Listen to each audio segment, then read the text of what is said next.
Assalamualaikum warahmatullahi wabarakatuh. Alhamdulillah wassalatu wassalamu ala Rasulillah. Segala puji dan puja kehadirat Allah Subhanahu wa taala, juga salawat dan taslim kepada Nabi besar Muhammad sallallahu alaihi wa ala alihi wa sahbihi wasallam.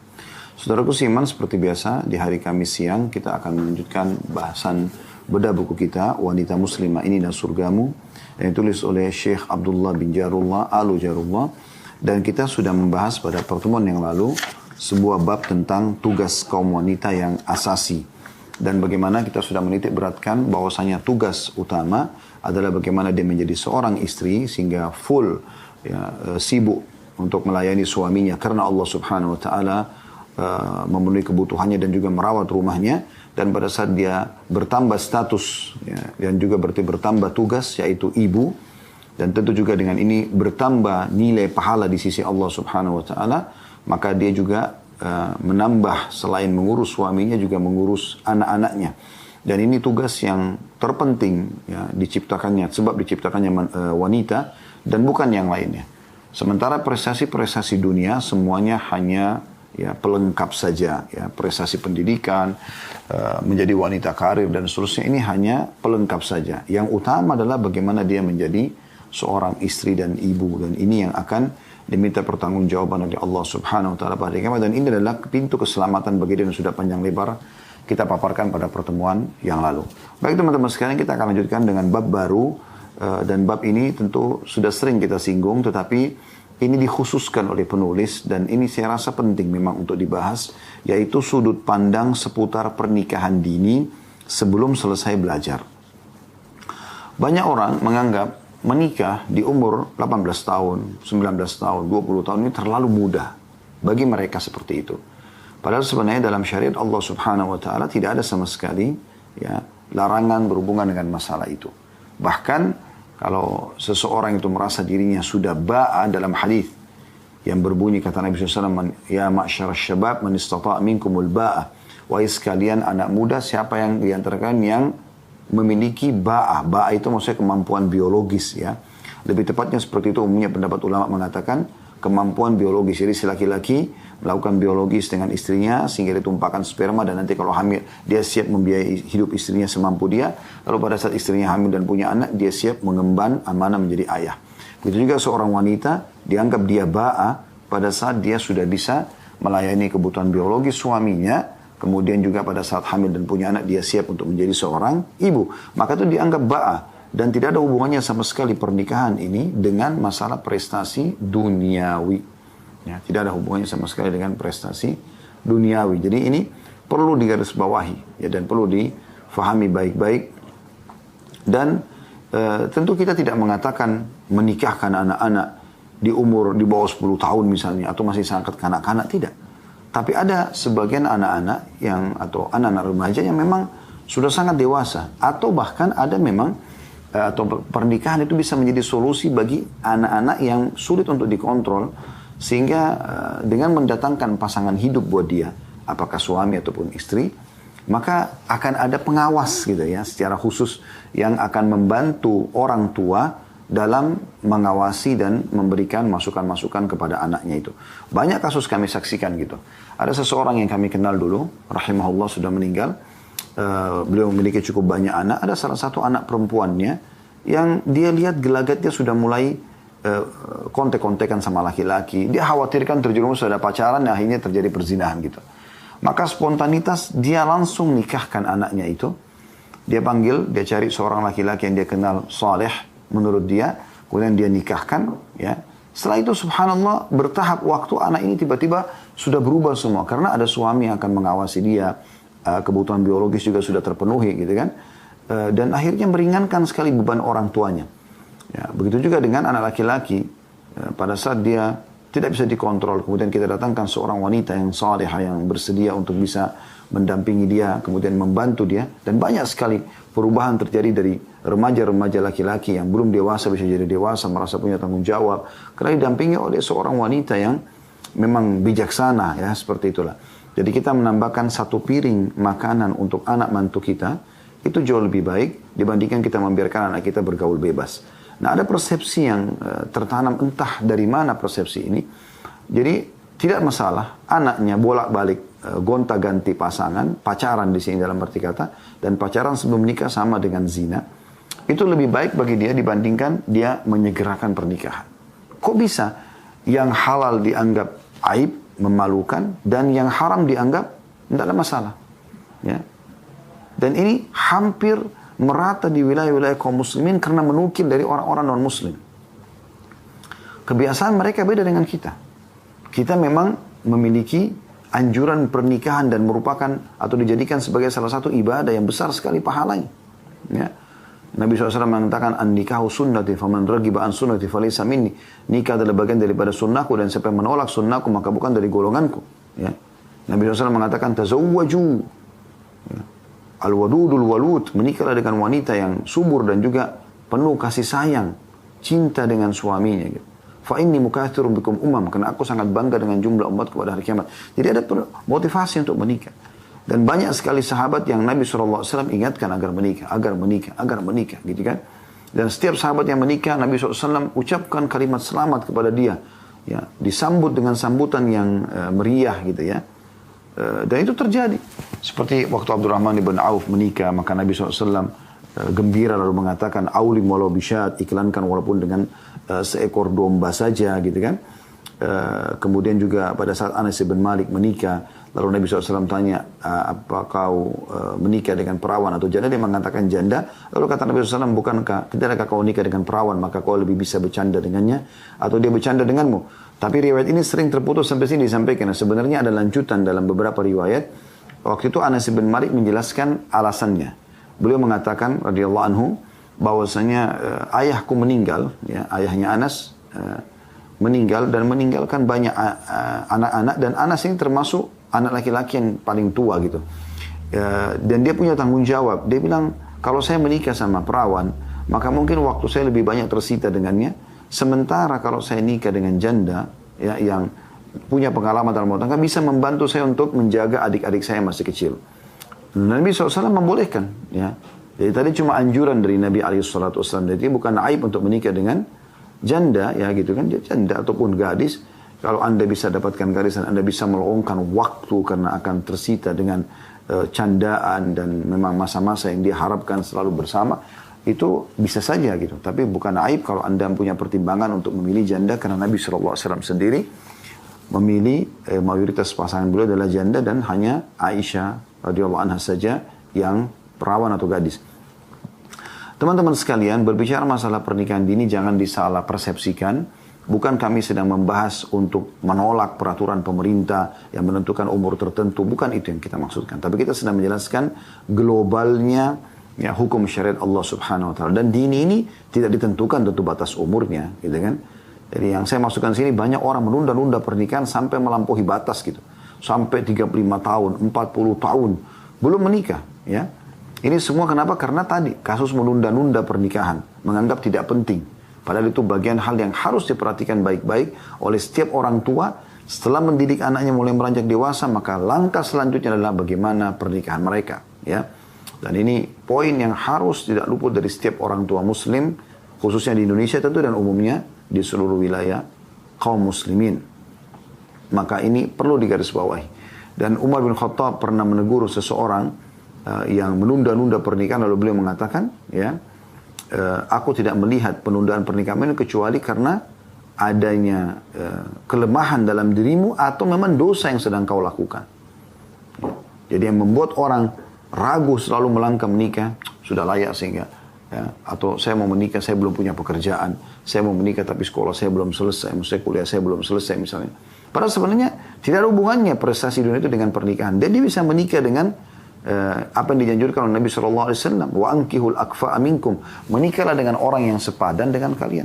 Kami punya teman-teman dulu di kampus Madinah pada saat kami S1 di asrama, karena kami di asrama kan mirip seperti pesantren tapi kuliah, ya. Teman-teman kami yang menikah, Masya Allah, mereka tidak terganggu kuliahnya, gitu kan. Bahkan mereka sampai ada beberapa anak mereka yang lahir di kota Rasulullah SAW di Madinah, dan itu bukan aib, gitu. Ya, mereka baik-baik saja, tidak ada masalah, gitu ya. Nah, ini yang kita maksudkan, ya. Jadi jangan disalahfahami masalah ini karena banyak orang menunda-nunda. Saya pernah waktu diundang ke Eropa pada saat itu, sempat ketemu dengan salah satu orang kita.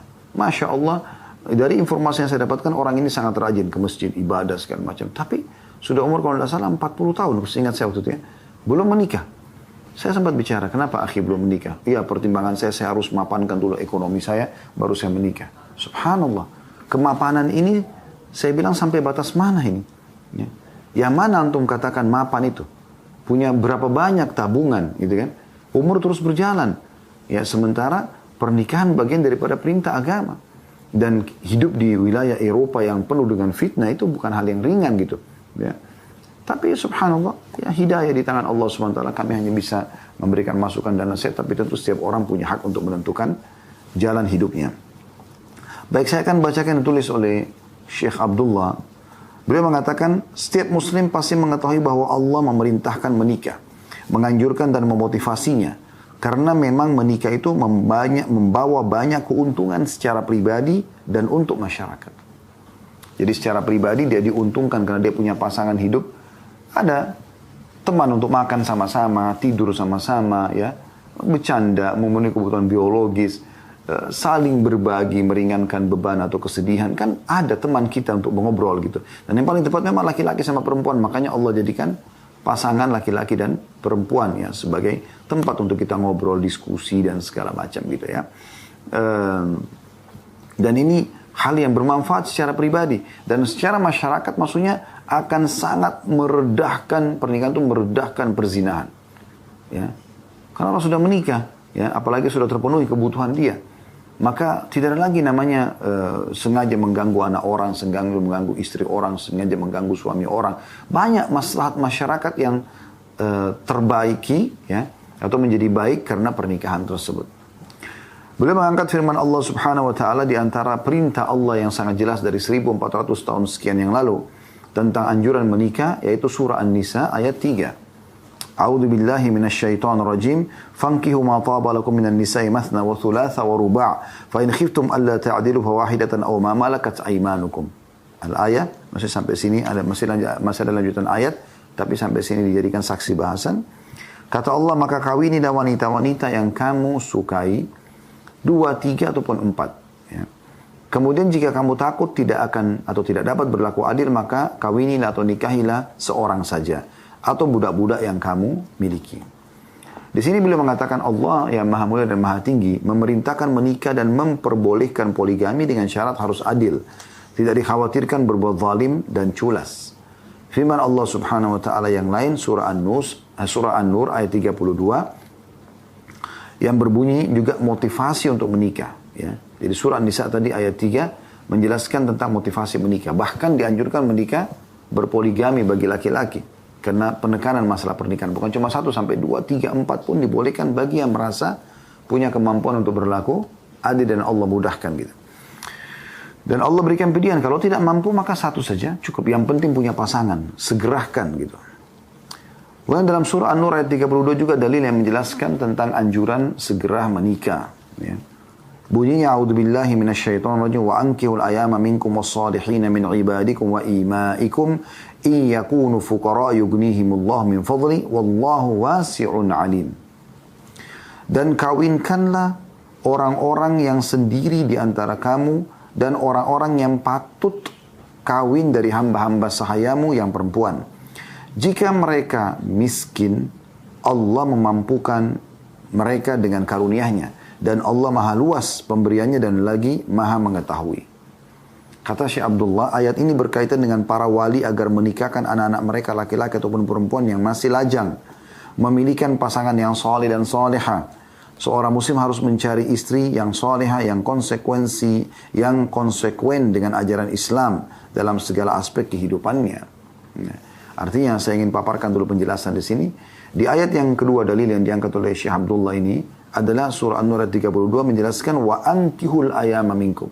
Allah mengatakan nikahkan yang masih lajang-lajang di antara kalian. Yang bujang-bujang yang gadis segera nikahkan. Jangan biarkan mereka bergaul bebas. Biarkan mereka menikmati yang halal karena memang masa-masa puberitasnya muncul pada saat itu. Masa syahwat yang besar, ingin menatap, ingin mengucapkan kata-kata sayang dan cinta, ingin menjamah, ingin mencium puncak-puncak, ingin meletakkan kemaluan di kemaluan. Justru umur-umur yang muda remaja itu, ya, Kalau Anda tidak ikuti firman Allah SWT, segera nikahkan mereka, maka yang terjadi apa? Mereka akan melakukan perbuatan yang haram. Pasti. Ya kan gitu. Makanya kerusakan terjadi dimulai dari situ. Anak muda dilarang menikah, bahkan dianggap, ditanamkan pada mereka aib bila menikah cepat. Maka akhirnya mereka pelampiasannya curhat-curhatan. Mulai dari situ, kirim-kiriman foto. Akhirnya sampai ya ciuman, pelukan, dan terjadilah perbuatan perzinahan itu. Ya. Jadi ini yang dimaksudkan. Allah Subhanahu Wa Taala sebagai pencipta lebih faham tentang masalah kondisi dan keadaan kita. Maka Allah perintahkan perbuatan ini. Ya. Wa ankihu, nikahkan al-ayama, orang-orang yang sendirian di antara kalian.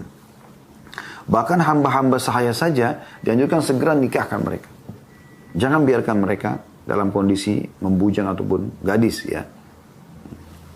Dan di sini juga ya, dalam ayat ini ya, ada penekanan tentang kepada para wali agar segera, wali itu ayah, jangan menunda-nunda pernikahan. Dan perlu saya titik beratkan bagi ibu-ibu, sekali lagi bagi ibu-ibu yang berstatus ibu, Anda tidak punya hak mencampuri pernikahan anak Anda. Maksudnya dalam penentuannya, biarkan ayahnya. Murni ayahnya punya hak mutlak di situ. Sebagaimana juga Anda punya hak mutlak didahulukan dalam pelayanan sebagai seorang ibu, gitu kan? Kalau Anda mengatakan, nak tolong ambilin air, lalu ayah anak itu mengatakan juga, nak tolong ambilin ayah air, Anda didahulukan. Tapi dalam pernikahan Anda tidak boleh ikut campur sama sekali. Ingat selalu sabda Nabi SAW, ayyum mamra'atin angkahat nafsa bighairi idni wali wa fanikahuha batil, batil, batil, atau kama qala Nabi SAW. Wanita manapun yang menikahkan dirinya tanpa izin walinya, maka nikahnya batal, batal, batal. Jadi nggak bisa sama sekali. Ya. Jadi harus garis bawahi tentang masalah ini. Dan juga dalam mencari pasangan, kata Syekh Abdullah, ya, harusnya mencari misalnya, ya, tentu wali ini mencari yang soleh bagi anak perempuannya dan solehah bagi anak laki-lakinya. Dan tidak ada masalah ya, kalau dia pun harus terlibat dalam membiayai pernikahan tersebut. Itu bukan aib, itu sedekah yang besar untuk anaknya dan anak mantunya. Ya. Jadi tidak harus tunggu orang yang kaya. Atau kalau memang Anda mau yang sudah mapan, itu umumnya biasanya orang yang sudah berumah tangga, maka terbuka pintu poligami, ya. Kalau yang masih sendirian ini umumnya banyak orang yang tidak mampu, kecuali memang dasarnya dia lahir dari keluarga yang kaya, itu pun juga masih dibiayai oleh orang tuanya. Kemudian beliau menitikberatkan bahwasanya setiap muslim laki-laki harusnya mencari wanita yang salihah. Demikian juga ya, kalau wanita walinya mencari laki-laki yang saleh. Dia pun tentu memberikan masukan kepada walinya, boleh, ya. Kalau misalnya ada seseorang laki-laki yang saleh yang melamar dia misalnya. Sesuai dengan sabda Nabi SAW, maka beruntunglah dengan mendapatkan wanita yang konsekuen dalam agamanya. Dalam hadis Bukhari Muslim. Ya. Maksudnya, maka beruntunglah seseorang yang mendapatkan wanita yang istiqamah dalam agamanya atau konsekuen dalam agamanya. Wanita yang taat beragama, kata beliau selanjutnya, akan menolong suaminya untuk menjaga agamanya. Penulis pernah mendengar dari seorang laki-laki yang menikah dengan wanita solehah, padahal dia sendiri tidak pernah sholat. Si istri terus menasihatinya, mengingatkannya kepada Allah dan menganjurkannya untuk sholat, mengingatkannya akan keutamaan menjaga sholat dan pahala bagi orang yang menjaganya, serta ancaman siksaan terhadap orang yang meremehkannya. Sampai akhirnya lelaki itu bertaubat kepada Allah dan mulai melakukan sholat karena bimbingan istrinya. Ia lalu bertanya tentang hukum nikahnya dulu karena kadang ia belum sholat. Ia diperintahkan mengulangi akad nikahnya oleh ulama setempat tentunya. Ya. Karena memang orang tidak sholat ini sangat luar biasa ancamannya. Gitu. Demikian pula halnya dengan wanita muslimah. Hendaklah ia berusaha mencari calon suami yang saleh, yang konsekuen terhadap agama Islam. Karena suami yang seperti itu bila ia mencintai istrinya, ia akan memuliakannya. Dan bila ia membencinya, tidak mencintainya, maka ia tidak akan berbuat zalim kepadanya. Sesuai dengan sabda Nabi SAW, "Idza ja'akum man tardawun dinahu wa khuluquhu fa'ankihuhu illa taf'alu takun fitnatun fil ardi wa fasad." Apabila datang kepada kalian seorang pemuda yang kalian sukai agama dan akhlaknya, maka nikahkanlah dia dengan putri kalian. Bila tidak, akan terjadi bencana dan kerusakan di muka bumi ini. Hadis riwayat Tirmidzi, dan beliau mengatakan hadis ini adalah hadis yang hasan. Kata beliau, jangan sampai kurangnya harta menjadi kendala dalam usaha menikah. Allah Azza wa Jalla menjanjikan orang-orang yang menikah untuk bisa berkecukupan, meski sebelumnya mereka berkekurangan. Karena itu Abu Bakar radhiyallahu anhu berkata, taatilah perintah Allah untuk menikah, pasti Allah akan memenuhi janjinya kepada kalian untuk memberikan kecukupan. Kecukupan, ya. Jadi ini menjawab banyak sekali keraguan dari kedua orang tua, baik dari orang tua laki-laki ataupun orang tua perempuan, gitu kan. Terutama dari orang tua laki-laki ya, apakah memang bisa mereka menikahkan anaknya sementara anaknya belum punya pekerjaan atau mereka sendiri masih miskin gitu kan. Lalu sampai kapan kita mau tunggu kita kaya baru bisa menikahkan anak kita? Harusnya teman-teman sekalian kita carikan pasangan yang sepadan dengan dia. Ya. Anak kita pun masih pengangguran tapi dia adalah orang yang beragama, orang yang baik, bisa kita nikahkan. Kita sampaikan apa adanya kepada para calon mempelai yang kita lamar gitu kan. Lalu kita berusaha menikahkan dia dengan keadaannya memang keluarga wanita itu pun juga seperti kita, sepadan, ya sama. Sehingga mereka bisa mengerti acaranya tidak harus besar-besaran, ya secukupnya. Kemudian kita doakan supaya mereka menjadi orang baik. Dan banyak sekali subhanallah keberkahan terjadi setelah orang tua memudahkan pernikahan anaknya. Kedua belah pihak ridho, Allah SWT berkahi. Akhirnya kedua pasangan ini karena keridoan kedua orang tua mereka dan niat baik untuk menikah, maka Allah Subhanahu Wa Taala memberikan kepada mereka ya kesempatan yang sangat besar sekali untuk mendapatkan rezeki. Dan Allah sudah janjikan tadi, kita sudah bacakan firman Allah Subhanahu Wa Taala ya dalam surah An-Nur ayat 32 tadi. Dan itu yang dikuatkan oleh statement Abdullah bin Mas'ud yang datang setelahnya. Kalau anda pegang bukunya anda bisa lihat. Ibnu Mas'ud radhiyallahu anhu berkata, carilah kekayaan dengan menikah, karena Allah Subhanahu wa ta'ala telah berfirman dalam An-Nur ayat 32, kita ulangi lagi ayatnya. A'udzu billahi minasyaitonir rajim wa ankihul ayama minkum was-salihin min ibadikum wa imaikum in yakunu fuqara yughnihimullahu min fadli. Dan kawinkanlah orang-orang yang sendiri di antara kamu dan orang-orang yang patut menikah dari hamba-hamba sahaya walaupun budakmu, nikahkan juga, gitu kan? Jika mereka miskin, Allah akan memampukan mereka dengan karunia-Nya. Kalau dia niat menikah karena Allah, Allah akan berikan kekayaan. Saya ulangi kembali statement Abu Bakar yang sudah kita bacakan tadi. Kata Abu Bakar, taatilah perintah Allah untuk menikah. Menikah saja dulu. Maka pasti Allah akan memenuhi janjinya kepada kalian untuk memberikan kecukupan. Ini salah satu keutamaan Abu Bakar yang luar biasa teman-teman sekalian. Makanya Abdullah bin Mas'ud berkata radhiyallahu anhu, kami dari sisi ibadah sama dengan Abu Bakar, karena Abu Bakar sholat, kami sholat. Abu Bakar puasa, kami puasa. Abu Bakar jihad, kami jihad. Tapi kami tidak bisa menyamai Abu Bakar dari sisi keyakinannya. Apa yang Allah dan Rasulnya katakan, A ya A bagi dia. Benar pasti benar. Apa yang dikatakan Allah dan Rasulnya salah, maka salah. Walaupun seluruh dunia ini tidak sejalan dengan dia. Keyakinan yang luar biasa. Keyakinan seorang mukmin. Maka di sini beliau ingatkan masalah itu. Jalankan saja perintah Allah dalam pernikahan, niscaya Allah akan penuhi janjinya memberikan kecukupan dengan pernikahan itu. Dan ini harus diikuti dengan keyakinan. Tidak usah khawatir. Apalagi kita sebagai orang beriman faham sekali tentang masalah rezeki itu memang ada. Rezeki itu memang ada, ya. Ditentukan rezeki itu, sudah ditentukan. Kalau kita menikah berrezeki kita ada, rezeki istri kita ada. Rezeki kita ada, rezeki suami kita ada. Ada anak-anak, rezeki anak-anak juga ada. Jadi kayak tergabungkan semua. Maka akan lebih baik dan lebih berkah tentunya. Ya.